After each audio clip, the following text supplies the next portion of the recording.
वृंदावन में हुए नाव हादसे पर प्रधानमंत्री नरेंद्र मोदी ने गहरा शोक व्यक्त किया। उन्होंने हादसे में जान गंवाने वालों के प्रति संवेदना व्यक्त करते हुए आर्थिक सहायता का ऐलान किया है।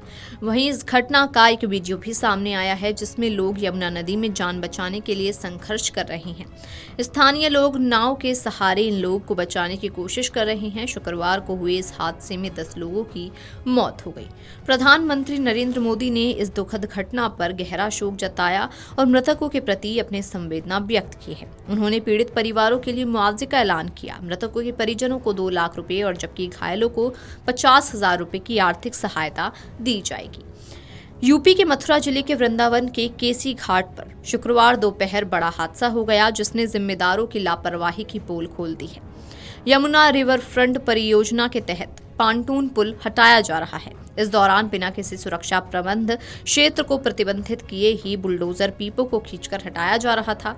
इसी की चपेट में आकर मोटर बोट पलट गई और 10 लोगों की जान चली गई। पुल हटाने वाली टीम के खिलाफ प्राथमिकी दर्ज करने की तैयारी है। दोपहर करीब 2:30 बजे करीब 37 लोग श्रृंगार घाट पर पहुंचे। वहां से श्रद्धालु 2 मोटर बोट में सवार हुए। डूबने वाली मोटर बोट में 37 लोग सवार थे। यमुना में जब नाविक बोट को दौड़ाने लगा तो कुछ जगह पर लोगों को डर लगने लगा। कुछ लोगों ने चालक से मोटर बोट की स्पीड कम करने के लिए कहा, लेकिन चालक ने एक न सुनी और कहा कि हम लोगों का रोज का काम है। वो मोटर बोट को पांटून पुल के पास ले गया। यहाँ यमुना रिवर फ्रंट के कार्य के चलते पांटून पुल को हटाया जा रहा था। यहाँ पुल के पास यमुना में पानी भी कम था।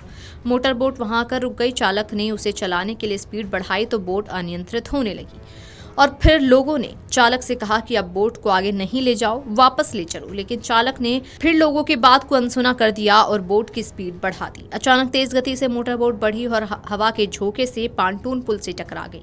पुल की टक्कर लगते ही बोट अनियंत्रित होने लगी। बोट में सवार लोग एक तरफ हो गए। एक तरफ वजन बढ़ने के कारण मोटर बोट नदी में पलट गई। यमुना में मोटर बोट पलटने के बाद डूबे श्रद्धालुओं की तलाश में देर रात तक बचाव अभियान चलता रहा। डूबे श्रद्धालुओं की तलाश के लिए ड्रोन कैमरों की मदद भी ली गई ताकि किसी तरह से कोई श्रद्धालु नजर आए तो उसे रिकवर किया जा सके। शाम को अंधेरा होने तक ड्रोन कैमरों की मदद भी ली गई। उधर नाविक पप्पू का भी कोई पता नहीं चल सका। हादसे के तुरंत बाद ही गोताखोर लोगों को बचाने के लिए यमुना में उतर गए। कुछ लोग अपनी मोटर बोट लेकर भी आए, लेकिन तब तक लोग यमुना में समा गए थे। किसी प्रकार लोगों को बाहर निकालने के लिए रेस्क्यू शुरू किया गया। हादसे में 10 लोगों की जिंदगी यमुना में बह गई। प्रत्यक्षदर्शियों ने बताया कि तेज हवाओं के कारण नौका बीच नदी में तेजी से डगमगाने लगी और एक पुल से टकराकर वो पलट गई। ये दुर्घटना केसी घाट के पास हुई। मुख्यमंत्री योगी आदित्यनाथ ने भी इस दुखद घटना का संज्ञान लिया और मृतकों के परिजनों के प्रति गहरा शोक व्यक्त करते हुए संवेदना प्रकट की। घटना की सूचना मिलते ही सीएम योगी ने अधिकारियों को निर्देश दिए कि राहत और बचाव कार्य में तेजी लाई जाए और घायलों को तुरंत बेहतर चिकित्सा सुविधा मुहैया कराई जाए। मुख्यमंत्री ने मृतकों के परिजनों को नियमानुसार उचित मुआवजा देने के भी निर्देश दिए। Video desk amarujala.com। अगर आप ये वीडियो YouTube पर देख रहे हैं तो हमारे चैनल को सब्सक्राइब कर बेल आइकन दबाएं और Facebook पर देख रहे हैं तो हमारे पेज को लाइक करें।